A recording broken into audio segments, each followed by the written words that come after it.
Hello, it's Fiona MacDonald-Bayliss here with Sunny Side Up. And today I have a dear friend of mine who has been a guest of mine before with her first book, Seeker of Freedom and Joy. And today we are celebrating her second book, which is The Power of Love with Animals.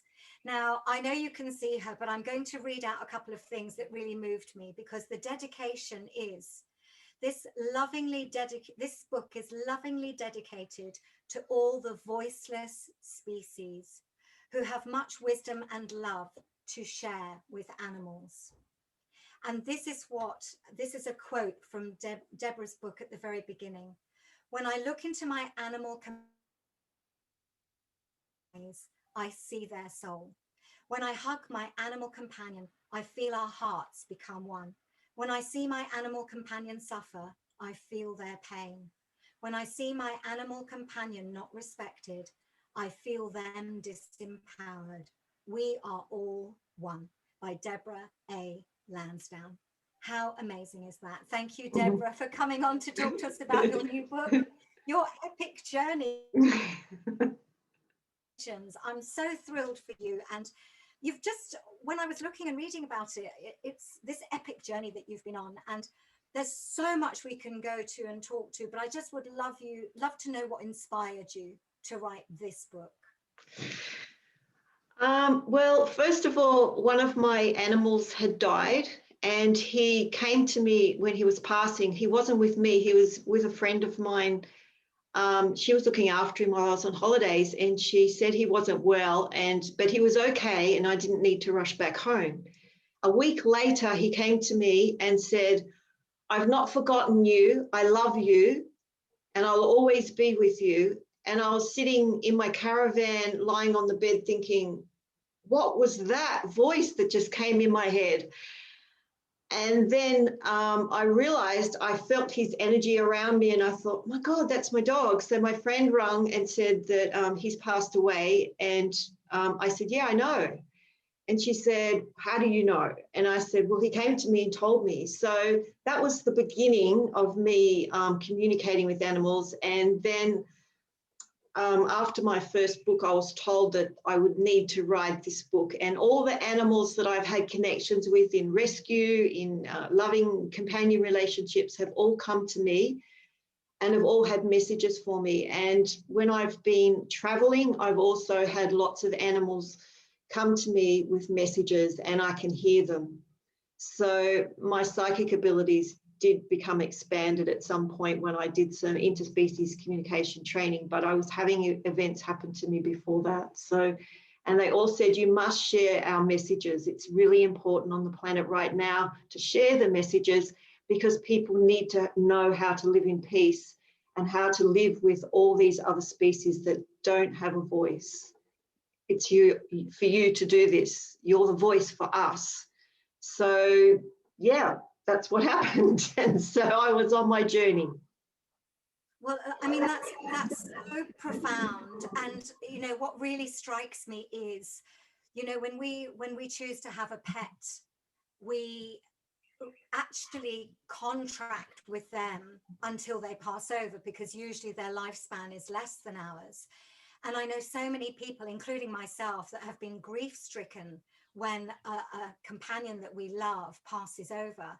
So your message, which is them when they've passed over and them coming to you, that is such a one that's curious and would like to know more about how to do that. You know, so I'm sure in the future you'll be giving workshops about this, will you? Well, I'm hoping from my book that people get a lot of techniques from it. It's not, I'm not really thinking that I'm going to teach people, but I am in a sense of giving them examples of what's possible and how to do that. And so what I really like to do is teach people how to write from the heart and let their animals come through that way. But really, in the front end of my book, it does share how you need to connect with animals if you want to communicate with them. And it's really about having that silent space and being present with them in your heart. That's really all it is. But we're all too busy in our heads, so we need to find spaces in our heads to be present, to be. Well, clearly you took the time and the space to write this book. It is quite a book. It has 300 pages, which is a prolific amount of writing that you've done. And I know you do it in a certain way. But, you know, when I was really considering about communicating with you today, I was wondering, how do I introduce Deborah A. Lansdowne? And I got this will make you laugh. I got that you're a star shaman earth kisserer. An earth kisserer. So much. I just thought it was so beautiful, you know.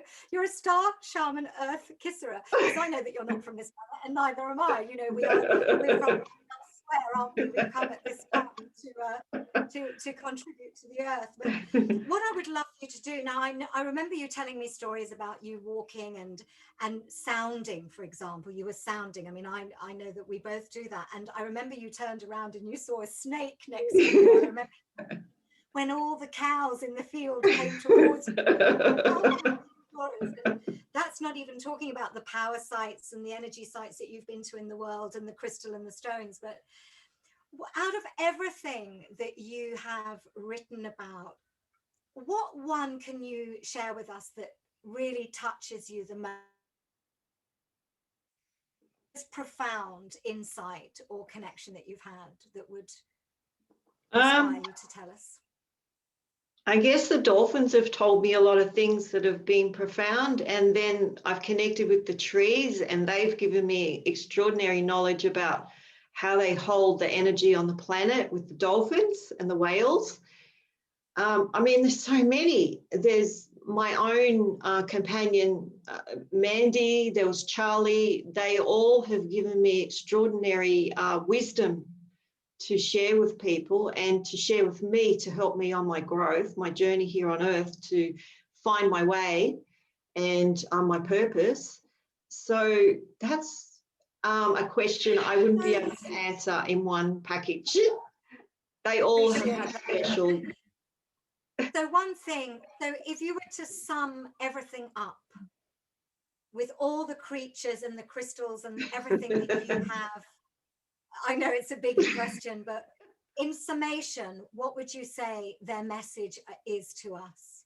Oh, the message that we need to talk to them and we need to sit and be present and listen to them. That's the message.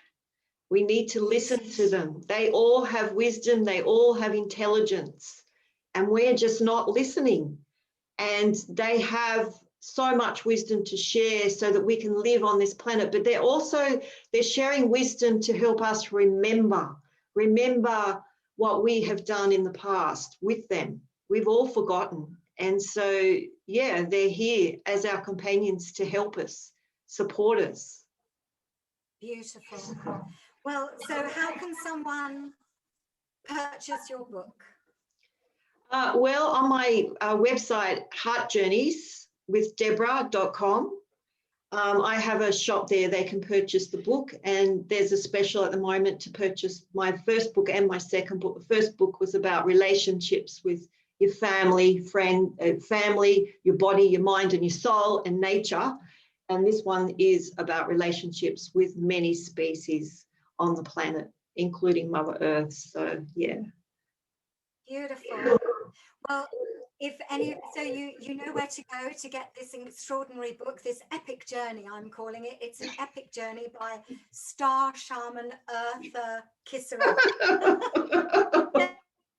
Thank you so much. And thank you for coming and visiting the Sunny Side Up, guys. And we'll see you again soon. Thank you. Thank you, Fiona. Thanks for the opportunity.